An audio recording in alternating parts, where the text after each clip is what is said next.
Querido, una vez más agradezco a Dios por la bendición que significa compartir el estudio de su palabra.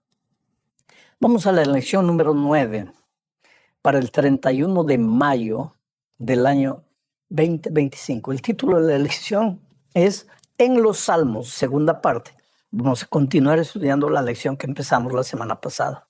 El propósito de la lección de esta semana es mostrar algunos salmos que destacan el poder de Dios, su misericordia y el resultado de ese poder y de esa misericordia en la vida de sus hijos, que se traduce en el cumplimiento de la misión, porque Dios te ha dejado una misión, la misión de proclamar el Evangelio. Ahora, esa misión no es porque Dios necesite de tu ayuda para predicar el Evangelio, es porque tú necesitas participar de la misión para crecer en tu experiencia espiritual.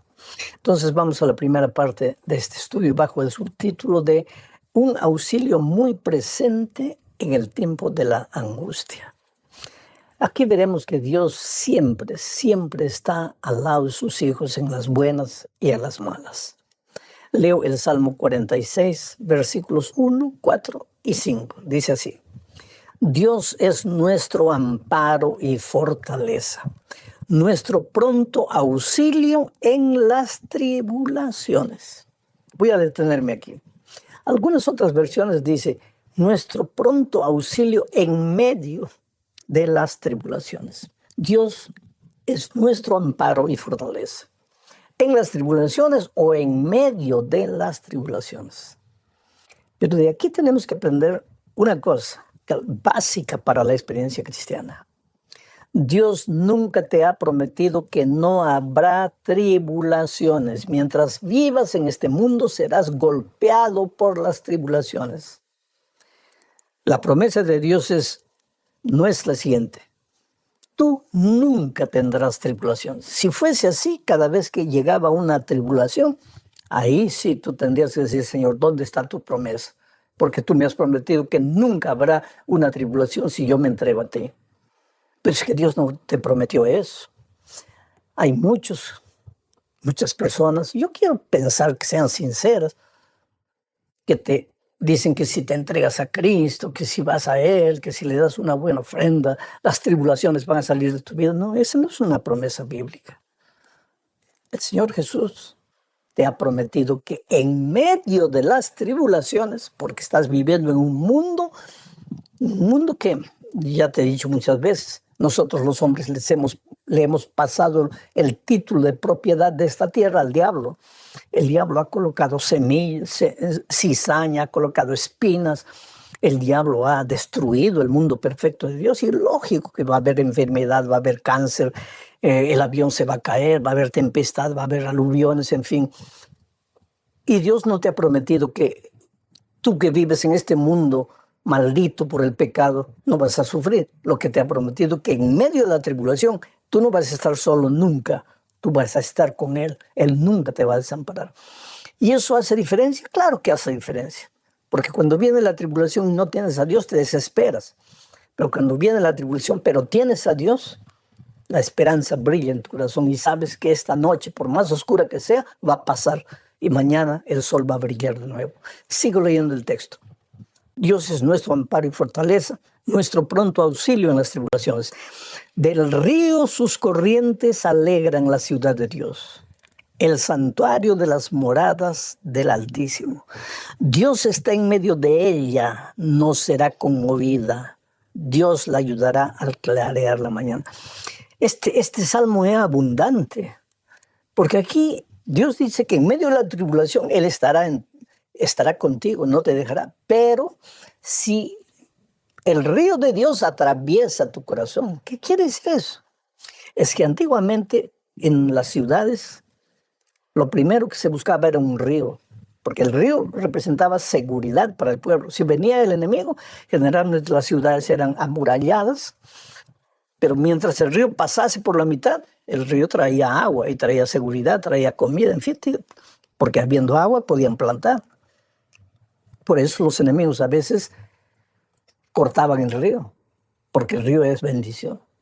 Ahora, aquí dice que Dios tiene que estar en medio de su pueblo, en medio de tu corazón. Debe ser el centro de tu vida. Cuando Jesús es el centro de tu vida, en medio de la tribulación, la esperanza va a brillar siempre. No te vas a desesperar, no vas a pensar que todo está perdido.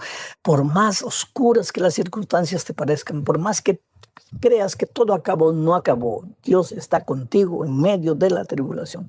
Sí, Cristo es el centro de tu vida. Ahora vamos a la segunda parte de este estudio, hablando de la esperanza en medio de la confusión. La primera parte hablamos de la esperanza en medio de la tribulación. Ahora, esperanza en medio de la confusión. Aquí vamos a ver que las cosas pueden estar confusas en tu vuelta, oscuras. Tú no ves la salida, pero Dios siempre está presente. Para eso, vuelvo a leer el Salmo 46, pero esta vez los versículos 6 y 7. Mira lo que dice. Bramaron las naciones. ¿Quiénes son las naciones? Ya estudiamos eso en una lección anterior.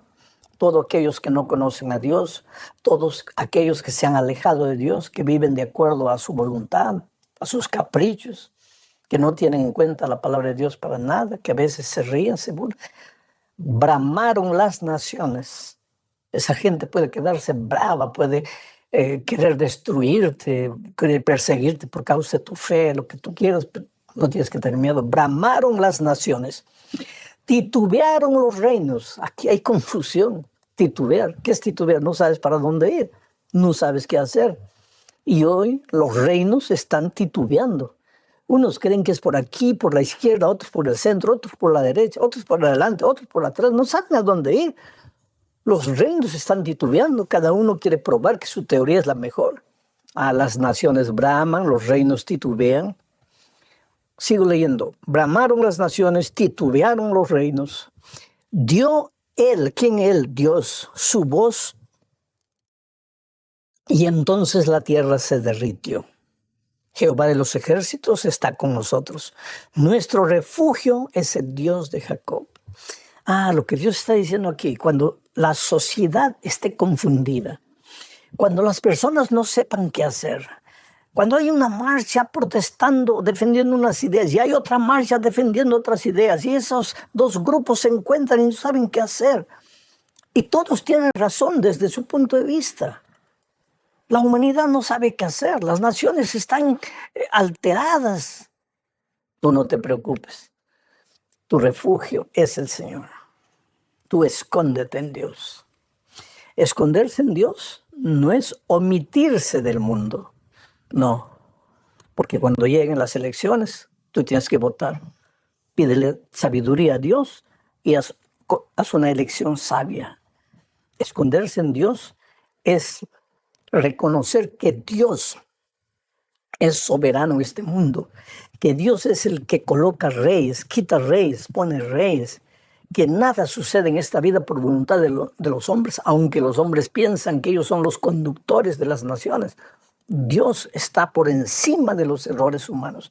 Dios está en el control y los hijos de Dios debemos refugiarnos en Dios. Vamos a la tercera parte bajo el título de Bajo sus pies. Aquí veremos que el futuro que Dios nos prepara en su reino celestial es un futuro extraordinario. El sufrimiento de este mundo va a llegar a su fin. Las naciones no van a bramar para siempre. Los seres humanos, los gobiernos no van a estar confundidos para siempre. Todo esto tiene un final. Y yo digo una cosa, a veces la confusión del tiempo actual es una evidencia de que Cristo está regresando. Vamos a leer el Salmo 47, versículos 1 al 4. Dice así, pueblos, todos, el mundo entero, China, Japón, Estados Unidos, México, Perú, Argentina, Brasil, en fin, todos los pueblos, sin excepción, los 5 continentes, pueblos todos, batid las manos, aplaudid, aclamad a Dios con voz de júbilo. Esta es una profecía. Va a llegar un día en que los creyentes y los no creyentes van a reconocer la autoridad divina. Unos para bien, otros para mal. Pero finalmente el mundo todo va a entender que Dios tenía razón. y que sus hijos que proclamaron su evangelio tenían la razón. Bueno, pueblos todos, batid las palmas, aclamad a Dios con voz de júbilo, porque Jehová el Altísimo es temible, Rey grande sobre toda la tierra. Él, Dios, someterá a los pueblos debajo de nosotros y a las naciones debajo de nuestros pies. Él nos elegirá nuestras heredades, la hermosura de Jacob, al cual amó. ¿De qué habla este salmo? De que aunque estamos viviendo en días tenebrosos, Dios está en el control de este mundo. Y aunque hoy los hombres poderosos parezca que tienen autoridad sobre los hijos de Dios, y muchas veces los persigan, y llegará un momento hasta que los obligarán a querer transgredir la voluntad de Dios. Todo eso es pasajero, todo eso es circunstancial, porque llegará un momento, llegará un día cuando las naciones todas reconocerán que Dios es el único Rey del universo. Y esos poderosos que hoy te hacen sufrir estarán simbólicamente bajo tus pies. Y Dios finalmente te entregará la herencia que te ha prometido. La vida eterna no es tierra, es vida eterna, es felicidad eterna, es paz eterna. Te puede parecer una teoría linda y maravillosa, hasta mística, ilusoria, pero tienes dos caminos. O crees en Jesús y sus promesas bíblicas, o lo rechazas. Y al final de los tiempos verás. Por eso la Biblia dice, hoy es el día de buena nueva. Hoy es el día de salvación. En la cuarta parte de este estudio veremos algo interesante. Vino y sangre. El amor de Dios se manifiesta también en la destrucción final del pecado. Porque vuelvo a repetir, este mundo, así como un potro desgobernado, no va a estar desgobernado para siempre. Va a llegar de un punto final al pecado. Y cuando el pecado sea destruido, aquellos que no quisieron soltar el pecado serán destruidos con el pecado. Dios ama al pecador. Por eso dice que Él quiere que se arrepienta y vuelvan a Él. Pero si los seres humanos se agarran del pecado, cuando la destrucción final caiga sobre el pecado, pues los pecadores serán destruidos junto con el pecado. Leo Salmo 75, 6, 7 y 8. Dice, porque ni de oriente ni de occidente, ni del desierto viene el enaltecimiento. Cuidado, querido, el orgullo, la soberbia, el creer que porque Dios no actúa así visiblemente, no interfiere en la vida de los gobiernos, de los poderosos, o de los incrédulos, de los rebeldes, Dios no existe. Ya te conté la historia de un joven adolescente que desafió a Dios porque estaba usando hojas de la Biblia para fumar droga. Le doy 30 segundos a Dios para que me mate, ¿no? Y Dios no le dice nada, y el hombre sigue vivo. Entonces, mucha gente cree que por eso Dios no existe. Oh, cuidado, querido, con jugar con la misericordia divina. Porque ni del oriente, ni del occidente, ni del desierto viene el enaltecimiento. Cuidado. Dios es el juez. Sigo leyendo el texto.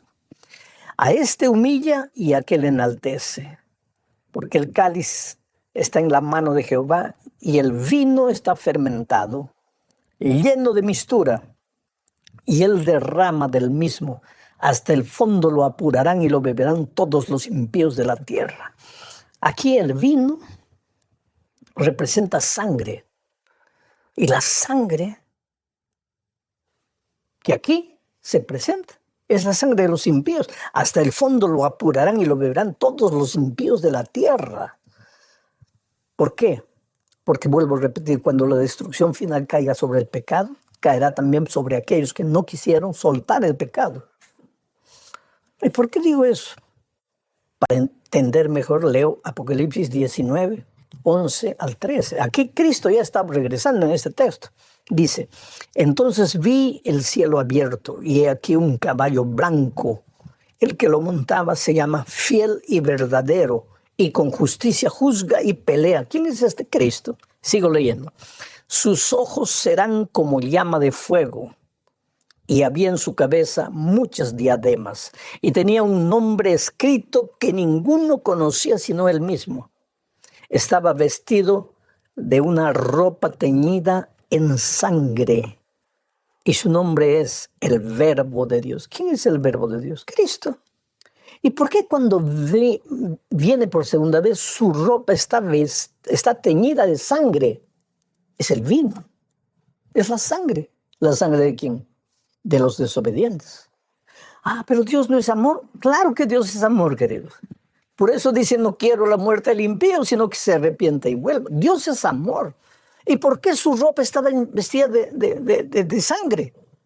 Porque cuando Cristo vuelva, Él no viene para salvar a nadie. Él viene para recoger a su pueblo y llevarlo a vivir con Él en el cielo, de donde nunca, donde está el trono del Padre y donde deberíamos estar.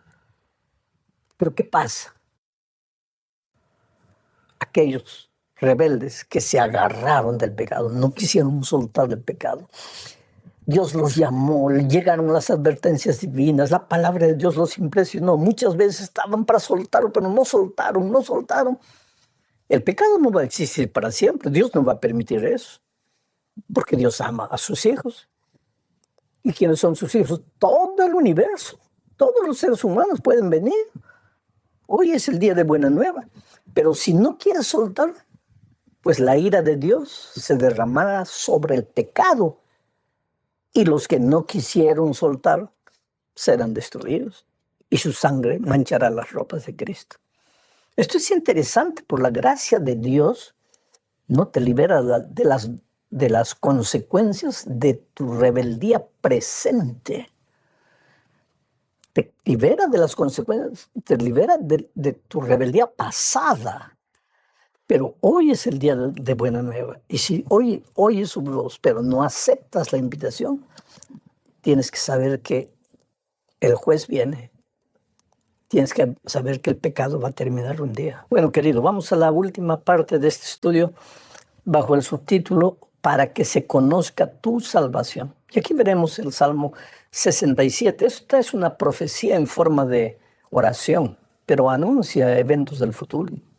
Aquí se pide la bendición no solo por el bien de Israel, sino para que todas las naciones del mundo vean la luz de Dios y vengan a adorarlo. Porque ya dije, Dios no quiere la muerte del impío.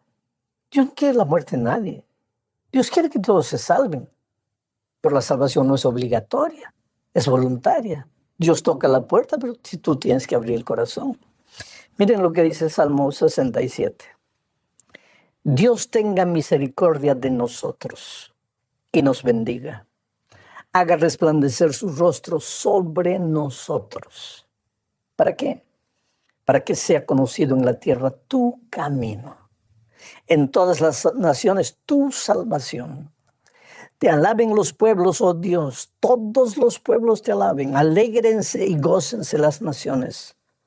Porque juzgarás los pueblos con equidad y pastorearás las naciones en la tierra. Te alaben los pueblos, oh Dios, todos los pueblos te alaben. ¿Tú te das cuenta? Dios es un Dios de amor. Dios bendice a su pueblo. Dios quiere que a sus hijos les vaya bien. ¿Pero para qué? Para que sus hijos reflejen su carácter al mundo y para que proclamen el evangelio. Y para que todo el mundo venga al arrepentimiento y venga a adorar a Dios y se prepare para encontrar al Señor Jesucristo en gloria y majestad.